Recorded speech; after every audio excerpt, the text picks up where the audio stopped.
आज मैं ना बड़ा बंदे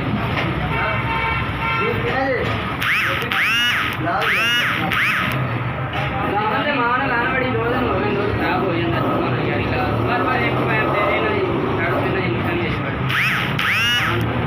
तू बाहर रोटी खानी है, मैंने दे दे यार। लो मैं पड़ा होगा बात तो केला वाली बात नहीं सुनी